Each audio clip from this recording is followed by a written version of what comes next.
Good morning, everyone. Welcome to Conversations in the Workplace, sponsored by Udefine Wellness. I am Denise O'Malley and the founder of Udefine Wellness. Before we jump into our conversation today, we have a couple of housekeeping items. First of all, I just mentioned before I hit record, if you could please mute yourself during the conversation so that we don't have any background noise going on.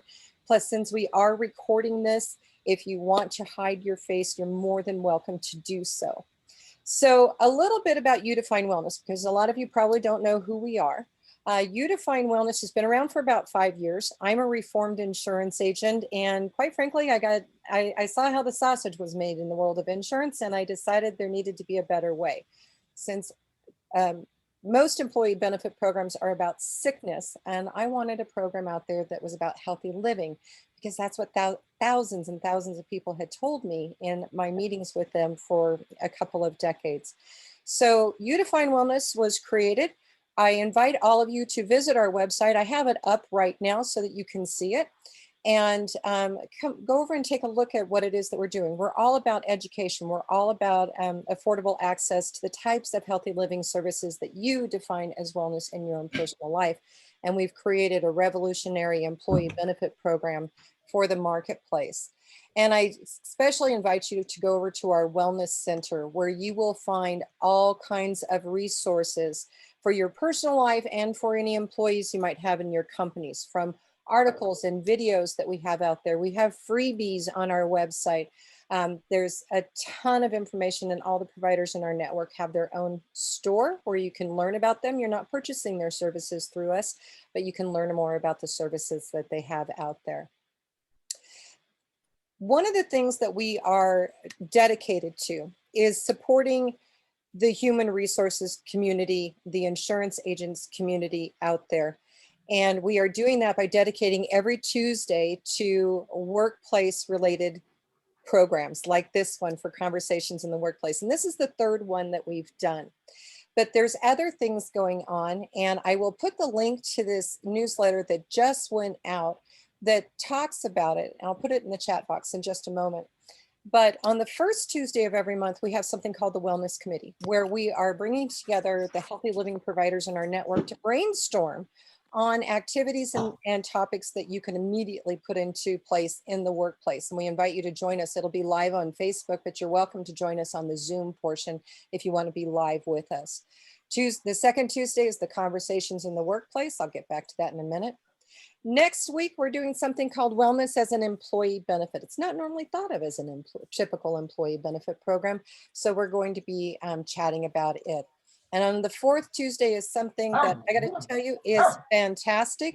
Somebody needs to mute themselves. I'm not sure who it is. On the fourth Tuesday, we actually put on a workplace wellness program that is open to the public. You can invite your staff, friends, colleagues to come to it. If you are a corporate decision maker, insurance agent, payroll company, PEO company, any of those type of fields, you can invite your clients to it as well. It is a full-blown workplace wellness program. We normally charge about $250 to attend. It is free. And this month, last month was fun. We did laughter yoga. This month, we're going to be having a program called Stress Be Gone. And it features Dr. Natalie Forrest, one of the providers in our network. She's a fantastic speaker as well. So we invite you to come to those.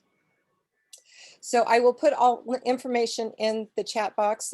Feel free to put your contact information in the chat box as well, because I'm a big believer that when people come together, it's a great opportunity to network and get to know each other and find resources. And I love it when I hear that people have connected because of the events that we've put together.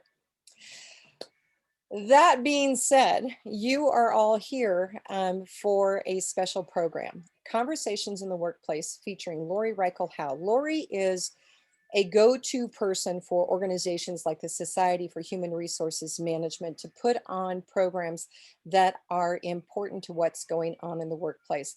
We've talked about gossip, we've talked about politics and policies. And today our program is about managing up and across. And she has a very long list of companies and organizations that she has helped. I'm not going to share all of that with you right now. You can find it on the where we had this event posted and take a look at that list. With that being said, and without any further ado, Lori, I am turning it over to you. Fabulous. And once I get control, I will pull up my PowerPoint and get it into full. And here we go. Tell me, does it look like we are up? Not yet. Oh, well, I can see it. Let's see if it's possible. Is it possible that you need to share your screen? Already have. Okay. Let me do, oh, I think I've got it. Okay, you should be seeing something. Yes, we are seeing it. Thank you. Right now. Okay, are we good? We're good. Fabulous. Okay. Thank you, everyone, for your patience, and welcome to Managing Up, Making Difficult Conversations Safe Conversations. It doesn't take long to be in a career before you see and personally experience how challenging behaviors and strained working relationships can be disastrous. And addressing difficult behaviors and anything that makes your work more challenging is already difficult. But oh my gosh, when you have to have a conversation with somebody that is either a boss, someone who supervises you, you report to, or someone in authority over you, or even just someone who it's critical that you have a positive relationship in order to have your team supported. You find yourself in a challenging situation. And when challenges occur, we all know the impact. We've seen strained careers, increased job stress, frustration, decreased engagement, productivity, and performance. And reality is, as long as we work with human beings, we will need to have difficult conversations where we identify behaviors that negatively impact ourselves or others. While difficult conversations need to happen, they are darn difficult. Let's face it, they can be paralyzingly awkward. And at times, when it's someone you care about, it can be painful. So much so that we commonly avoid these conversations like we would a bad medicine or a fatal disease. And that makes sense because when we feel if we say something, it might make matters worse, we tend as human beings to avoid those conversations. Now, it doesn't make the situation any better. And quite often, what we ignore only escalates. Even so, the difficulty, awkwardness, even fear, it's always multiplied when the person you need to talk to is your boss, a direct report, someone in authority over you. No one can deny that managing up, it can be risky. That's because your boss is the one who writes your performance review, promotes or demotes you. Your boss has the influence whether or not you will be able to make your mortgage payment. Yet if we only focus on what if I share my concern and things go poorly, my boss gets defensive, angry, retaliates. Well, when we only imagine worst case scenario, we fail to look at what is my current situation costing me already? Mentally, emotionally, physically. We fail to look at is my career already stagnating and will it continue to if I don't have a conversation? And we fail to look at, am I already wasting time just hoping things will improve? When we silently endure, we fail to see what is possible. What is possible if I could describe concerns without creating defensiveness? What if I could provide helpful feedback that increases success or create a better working relationship? What if talking about this issue is a way of developing trust? Because trust is developed by working through conflict, not by avoiding it. So today, I will present and also demonstrate how to use a communication framework for safely and respectfully addressing issues with your direct report or someone in authority. A matter of fact, this works for even a coworker or a personal relationship. Bottom line, who am I and what do I do? Well, I'm Lori Reichel Howe, founder of Conversations in the Workplace. Some of the things that I do are listed on this slide, but in a nutshell, I equip managers, business professionals, teams, even HR professionals, how to have safe conversations. By that, I mean transformative dialogue that uncovers hidden workplace issues. Whether those issues are communication breakdowns, mismanaged expectations, cultural insensitivity, or good old-fashioned bad behavior, when you engage in safe conversations, you can safely and respectfully address those behaviors that limit the success, yours and that of others. And as a result, you influence positive change while elevating your leadership to the next level. What I equip people to do looks like this. I show professionals it's possible to dialogue with a colleague about a concern, something that they're doing that is negatively impacting you or workplace relationships. And you do this while solving problems. I also train teams to safely manage up, which I will do today. And we will see how to discuss concern with a boss whose behavior is impacting you. In addition, I train teams how to increase their engagement, accountability, and productivity by dialoguing about the issues that are hindering your success. In essence, I think I get them to safely talk about what's limiting their success. And by doing that, they're talking about what's the elephant in the room. It's amazing how the sense of relief, once people find it safe to talk about things, that it brings such a sense of safety, and that they find not only is there an elephant in the room that's been exposed, once exposed, they can find a solution in the room.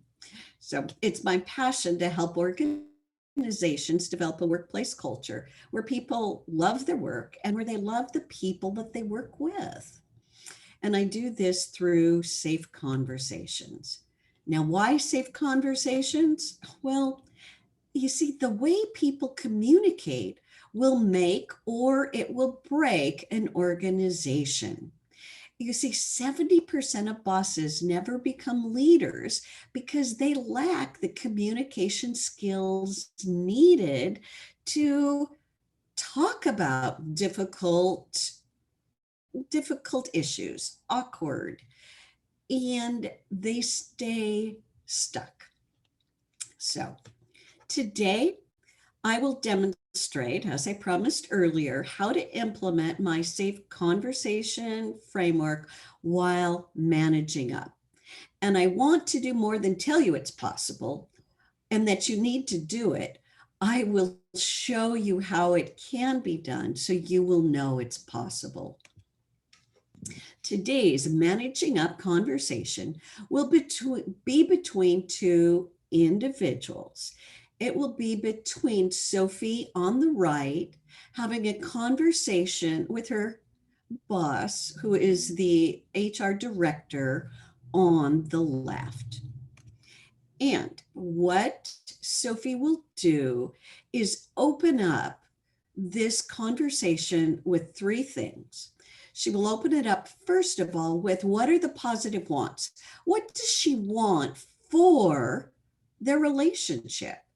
What does she want for her boss, Olivia?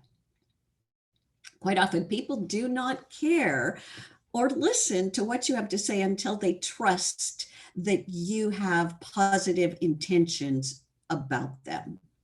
So she will then move into and specifically describing the issue of concern, and she will make it specific, not general. And she will then identify what's the impact of this concern. What is Olivia doing or saying, and the impact that that has, particularly on her and the relationship. It shouldn't take, watch, but 30 seconds to do this, never more than a minute. And then she wants to move it into a dialogue. At any time, if it feels that defensiveness erupts, and dialogue starts to break down, she is going to acknowledge concerns and then clarify her intent. And she may even repeat what she wants for positive outcomes. You'll see that I put this in the center of this, I'll call it chart, kind of circle or wheel. And that's because you step into this acknowledging, clarifying anytime a conversation breaks down. And I want you to know everything may not move in a circular chart. That's the great thing about this. You can move in and out of these different components as needed. So she will engage in conversation, getting Olivia to talk, inviting her, and then she will make sure to finish with getting an agreement moving forward. What each she will do and what she would like Olivia to do. So with that, when people can have a framework and when they can step into addressing issues in a way that problems get resolved, they prevent burnout. See, because burnout happens when people are repeatedly dealing with the same problem over and over and not getting it resolved. So avoid burnout by addressing core issues, getting specific, and let me show you, or let's let Sophie and Olivia show you in today's Managing Up Safe Conversation. It is being opened up by positive wants. And again, this is what Sophie wants for really their relationship. Here's the verbiage she uses. Olivia, I want to support your success as a director. I also want us to have a positive and effective working relationship. I'd like us to take a few minutes to discuss a way we could communicate more effectively together. So see how that is, invitation to talk. From positive wants, she's going to move to specifically identifying the issue of concern. Here, recently, I noticed that when I shared concerns with you that were voiced by employees, your response to me was, don't bother me with these issues as I have bigger fish to fry. Now see how she was specific. She used the words that were spoken. Now, what's the impact of this and impact on her? To me, this response felt like a dismissal. It's as if my concerns are bothersome and not valuable. Notice how she said to me, she's not using the word you did this. That comes across accusatory. And because this is a boss, she's going to be even more careful to build safety. She doesn't want Olivia to think she is attacking her, or she doesn't even think that Olivia intended to harm or do anything harmful. So watch how she responds and adds this in there. Since I do not believe you intended to dismiss my concerns or negate them, I wanted to let you know how your response came across to me. And with that, not a monologue, she asks Olivia to share her perspective. And she does it this way. Olivia, I want to hear your perspective of this situation and to understand what you meant to communicate. And watch now what happens. In this case, conversation's going to break down and defensiveness on Olivia's part is going to erupt. So listen to how she responds. Sophie, as HR director, I deal with time-sensitive top priority issues that need an immediate response and my complete focus. So before blaming me for dismissing you, think about how frustrating it is when you divert my attention from pressing matters. Oh my, okay. Do you see where breakdown occurred? Before you blame me, there was not an intention to blame here. You've been oblivious to my needs. Oh, okay. Well, here, Sophie is discovering something.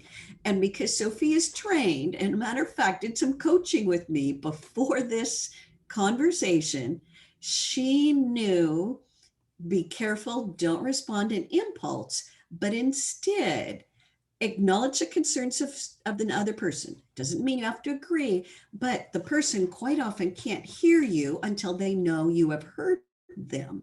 So here we go. Watch how she acknowledges and shares her concern. It sounds like my timing in bringing up employee concerns interrupted your work on a time-sensitive matter. Is that correct? She asks a question. And here's the answer she gets. Yes. Okay. With that, watch how she acknowledges and clarifies.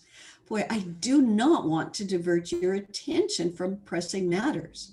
I do want to find a way to discuss employee concerns and explore how to improve working relationships. So she's learned, my timing was not appreciated, but yet see how she still knows that her concern, she keeps it valid and wants to work through both of those concerns, Olivia's as well as hers. And here she invites conversation. May we take some time now to brainstorm better ways to communicate? And she's going to recognize that she needs to communicate at different timing, but there is still something that needs to be discussed and communicated between the two of them. So Olivia is open to the dialogue. She says, of course. And then what they do, they begin to have a conversation. During that conversation, Olivia and Sophie discuss signs that Sophie can recognize to see that Olivia is working on time-sensitive issues. They also discuss what Olivia can say so that Sophie can see and know that she's working on a priority issue, and she will protect that time, not ask questions during that, will protect that work time. And then Sophie doesn't let go of her need as well as request for monthly meetings to address employee concerns and explore improvement strategies. Well, she wants to do this. She wants to do it at a time that works for both of them.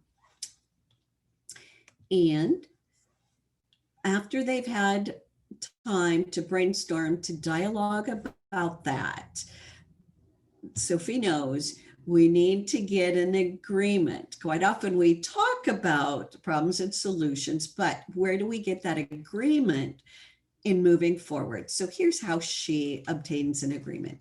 Moving forward, I'll be selective about my timing in bringing up employee concerns. So she makes a commitment and agreement to Olivia and then asks for one. May I count on you to let me know when you are working on top priority situations? And with that, she gets, of course. And to make it, she still wants to get a regular meeting scheduled on a regular basis. So here, shall we establish a day and time for monthly meetings to review concerns and explore improvement options? So with that, yes, let's do that right away now.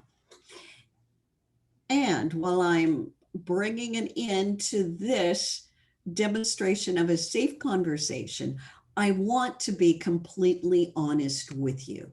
Sometimes it's possible that a single conversation can address and resolve a problem, as in the case of Sophie and Olivia. But it's more likely and common that a first conversation will be the beginning of a series of conversations. So learning about the safe conversation communication framework, it's a foundational first step in the journey of transforming the way you and others in your organization communicate. So I want you to know that safe conversation skills are learnable. They can be learned. I know because I've trained managers, teams, and HR professionals how to have them. So I'd love to support you, your staff, team, and managers if that's of interest. I know that a quick webinar will not be transformational, and I have found that with ongoing support, coaching, and training, that is really where transformation happens, where you start to implement even single components within the framework, and eventually you are mastering all the components and even a few more, many more as in reality. So I want you to know it is possible to train yourself and others to effectively communicate when opinions differ, and to build more positive working relationships by safely addressing the behaviors that break down working relationships. I love the quote that says, any organization is shaped by the worst behavior the leader or other employees are willing to tolerate. So, and yet I also realize that knowing problems exist doesn't mean you know how to address them. So when we learn how to do that, we are able to effectively do that. And positive working relationships are maintained when we safely address the behaviors that break those down. It's increased employee performance as well as team productivity occurs by addressing the behaviors that decrease productivity. And I found that people can elevate their leadership to the next level.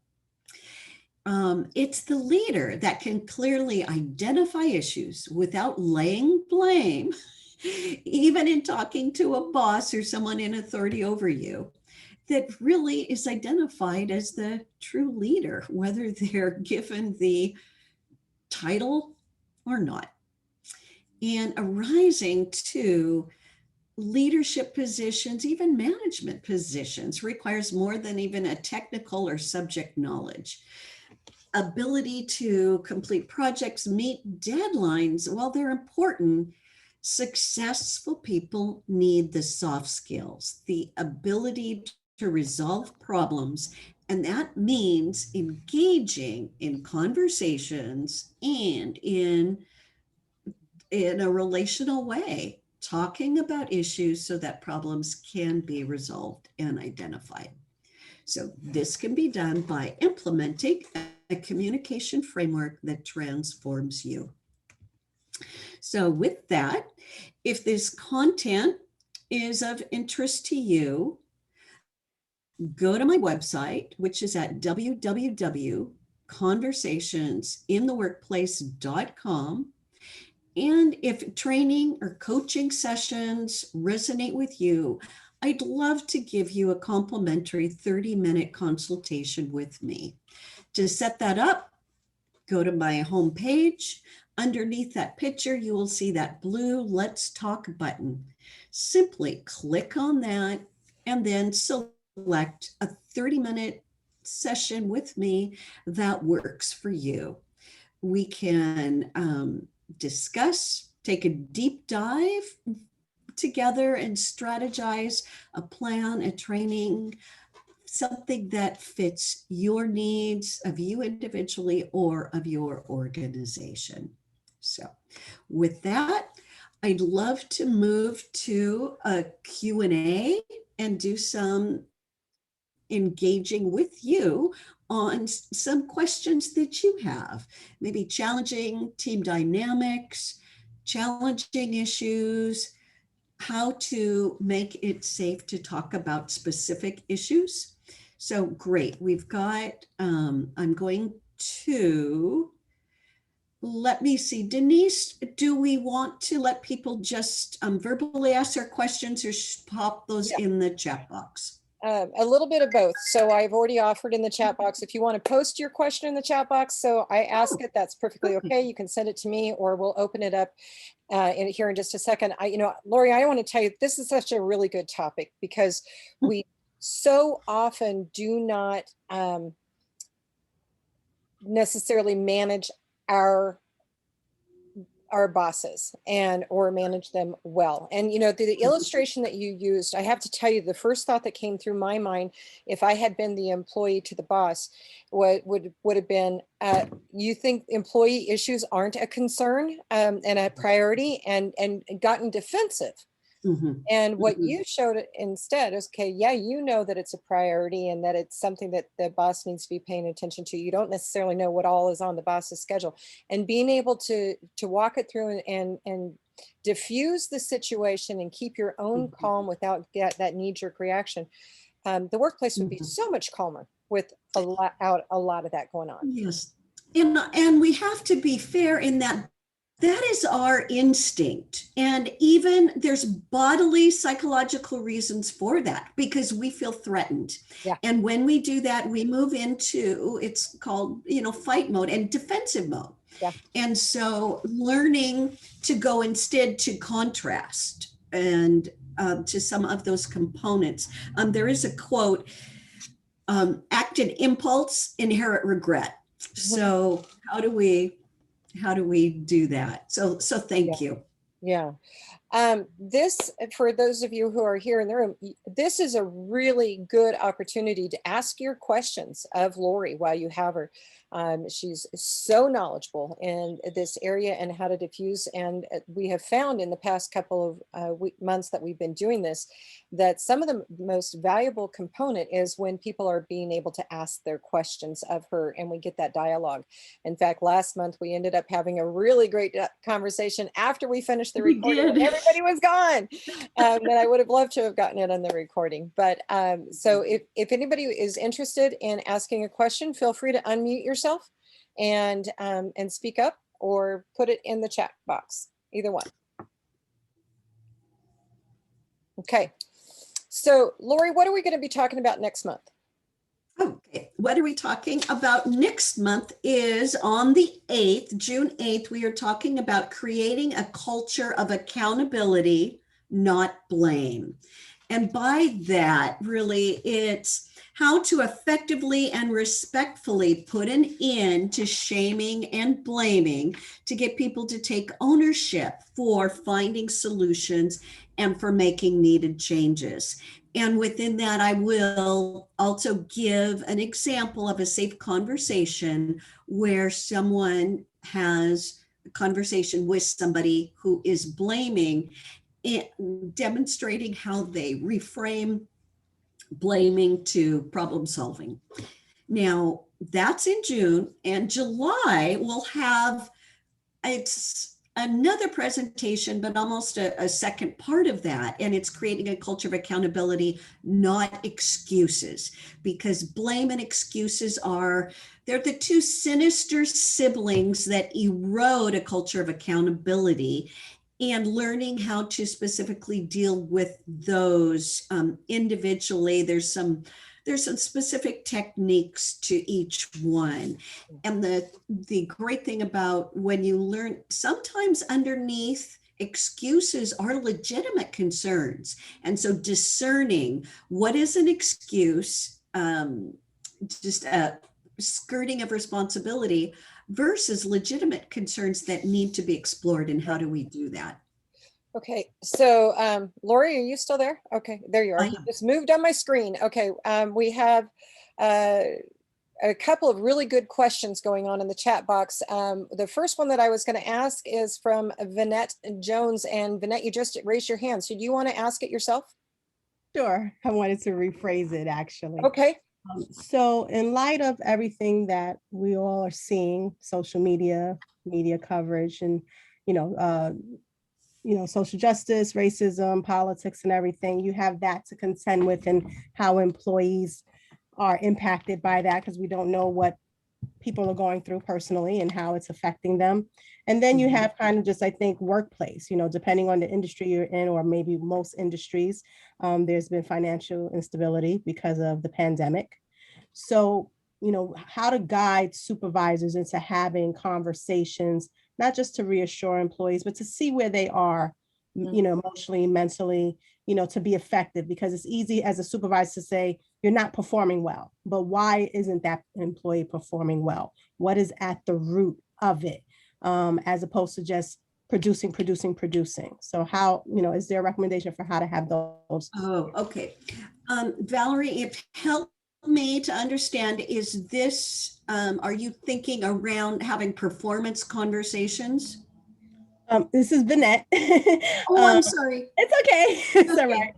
Not necessarily, it's twofold. There is the performance piece, getting to the root of why maybe a person who might have been not necessarily a high performer, but performing well, and all of a sudden there's a decline, as well as just being human, being an HR professional and guiding them and being human to do a check-in in this virtual world. My business, we're in higher education. This academic year, all of our employees, or majority, are working from home. But we do have, our facility is open to some, and we have security officers and things of that nature, the blue collar staff, the essential staff who are going in. And, although I've made the recommendation for people to do the check-in, I don't think it's happening. And I think that leads to more of a disconnect. So it's twofold. It's the performance, but it's the humanity, and, making people feel engaged and that you care. Okay. Yeah, the check-in is important. A matter of fact, when I let me give an example. I did demonstrated a safe conversation, how to address the issue of even somebody being late. They came in late to a meeting, and the first I suggested they opened the conversation with, I noticed you walked in today's meeting at, say it was 9:15, at 9 o'clock meeting at 9:15. And I wanted to check in to see if you're okay or how you're doing. And so opening that up, even when you have concerns, is making that part of the framework. So you're spot on there. But how do we also have that in regular conversations? I think it's a good way to open up a team meeting just with a check-in. Now, while that's a basic thing, I think that what's going to be hard for you is that you've already suggested, Vanette, that they should be having this, but you're concerned that they are not having it. Am I hearing that correctly? You are correct. Knowing some of the leaders, yes. Okay. I wonder if then what is going to be hard is how do you bring about an accountability? And that would probably be a brainstorming session between the two of us. Is there a time when managers give a status update of their team as far as just how they are, not work performance, but just health overall?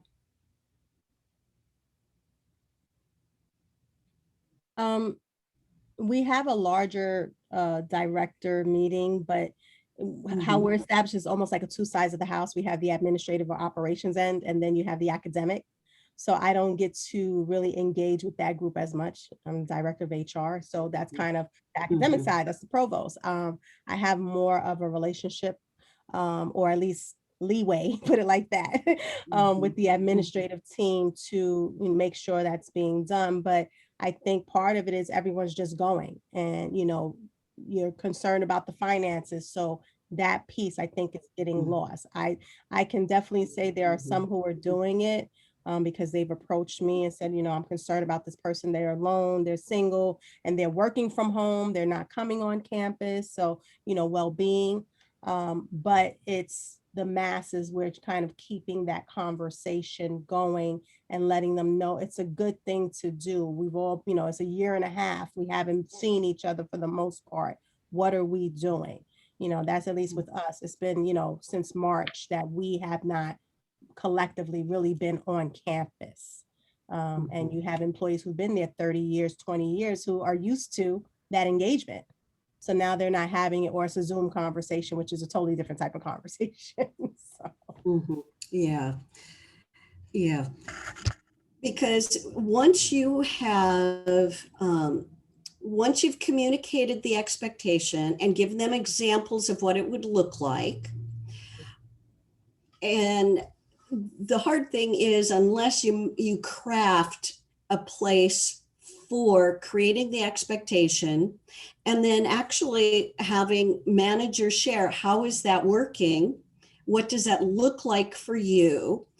And then also identifying what are the benefits. And you might even put in a return on investment when people feel that they are watched out over, cared for by the manager. You will see, and let me know if you want. I've got even some statistics and research on that. But people will turn down an offer, even with better pay, if they like their manager, if they feel their manager is for them and supportive.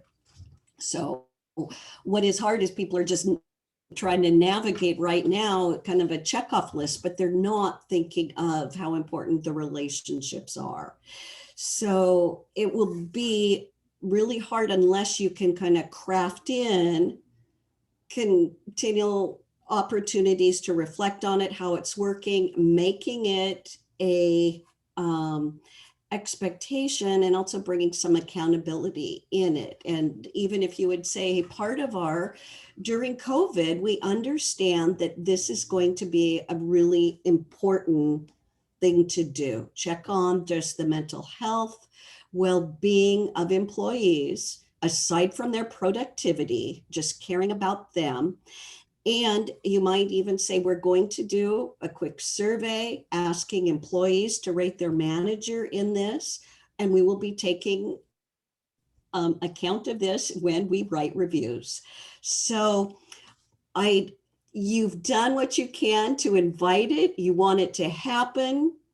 If you've done all those other steps, maybe upping it to just a quick survey, write a few questions, and then when managers know it's part of their performance, it brings a different level of accountability. So I'd like to say, hey, just a reminder, make sure to do this. If it's not followed up with some level of accountability, it's hard to ensure it happens. Okay. Thank you so much. I appreciate that. that was a great question, and you two may need to connect after this. We actually have a number of other questions, Lori, that I want to make sure that we get in. So let me go into the next one, which is, when is it the boss's responsibility to take accountability on how he or she speaks to their employee? Well, it's always, it is always, but it's obviously not happening. And so what we need, the boss needs some training and accountability on that. And also, though, the people who work for the boss need to be able to specifically identify what they need or what is the concern and the impact, and be able to bring that up. And they need to be able to bring it up, like I modeled, making it safe. So we want things to happen. We want bosses to do stuff. We want people to speak up. But wanting it to happen does not mean people know how to have it happen.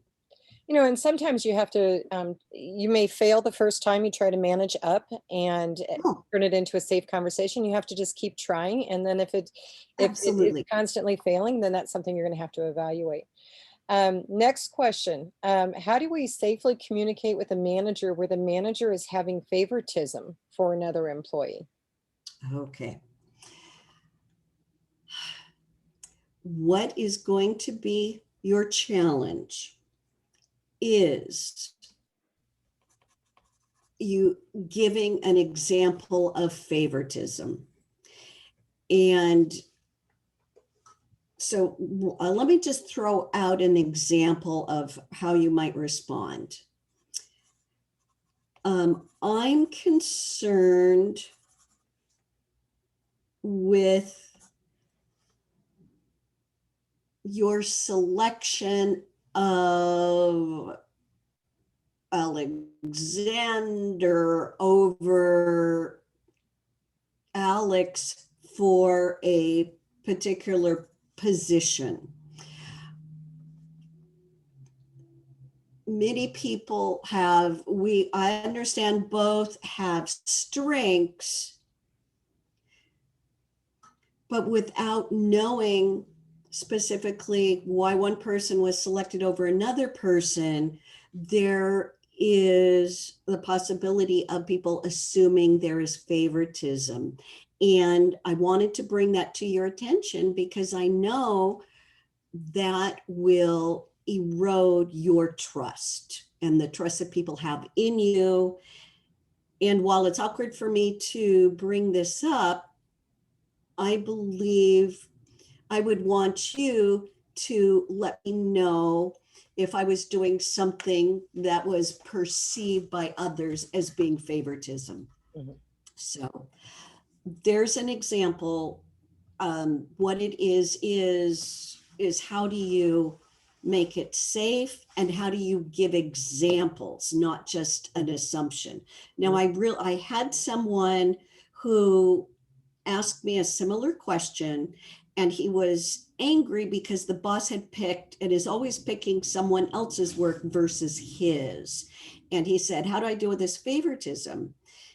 And I asked him, I said, well, I would invite you to sit down and say to your boss, I noticed my coworker is getting his work selected over mine. And what I would like to do is develop mine so that it will be stronger.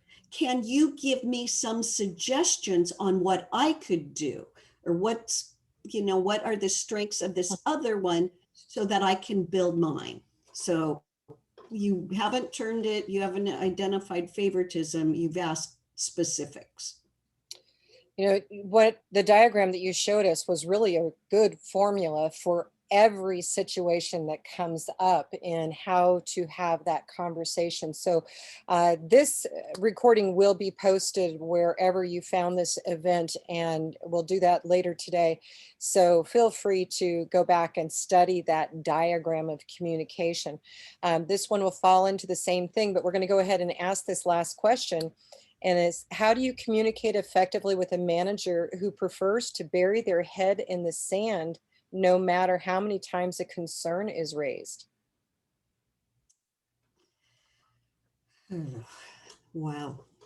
One thing that it's helpful to remember is that quite often managers are overwhelmed with problems and they have so many on their plate that what could be very helpful in getting movement is to approach them and recognize, I know we have this ongoing concern that keeps coming up. And what I would like to do is help. And also say, and I'm concerned that if it's not addressed, there will be a concern that we are being negligent in not addressing that. And that is going to hurt both of us as far as being career enhancing. What I would like to do is schedule some time where we might look and brainstorm some suggestions. Here's one that I have.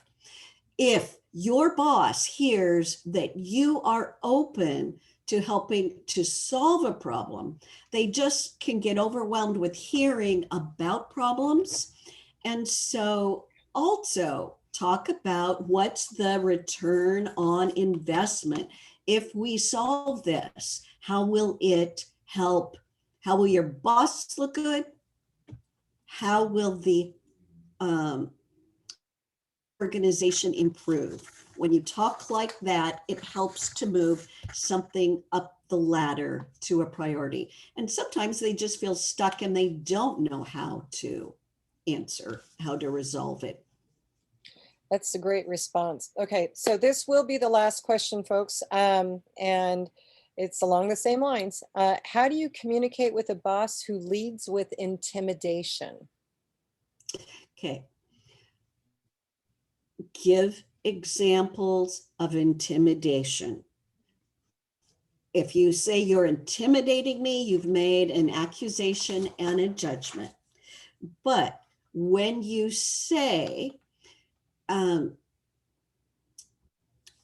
want to talk about what just happened. You were talking with me, you leaned in, and when I saw you finger point at me, that comes across to me as attacking, intimidating, and that makes me want to step away and not have this conversation. Now, if you want to make it safe, if this is a boss, now I am not saying, let me clarify here, I'm not saying it's your intention to intimidate. I'm simply letting you know that that behavior is coming across that way. And it might result in people becoming silent, which will limit your effectiveness as a boss. That's fantastic. Lori, thank you as always for love doing being these. our guest. We have the topics lined up for June and July. I'm going to say that maybe in August we want to have an Ask the Expert session where it's nothing but questions and answers that people can bring in. So watch our LinkedIn and Facebook page for announcements for the events. We'll have the next one posted here right at the conclusion of this, hopefully, well, let's just say by the end of business today for June. Sign up early. We had about 34 people on this one. We had 107 registered. So these are filling up fantastically fast. I appreciate it. Really? Lori and I will be staying here with the open line. I'm going to end the recording right now. For those of you who are watching this recording, thank you very much for joining us. We hope to see you on another session.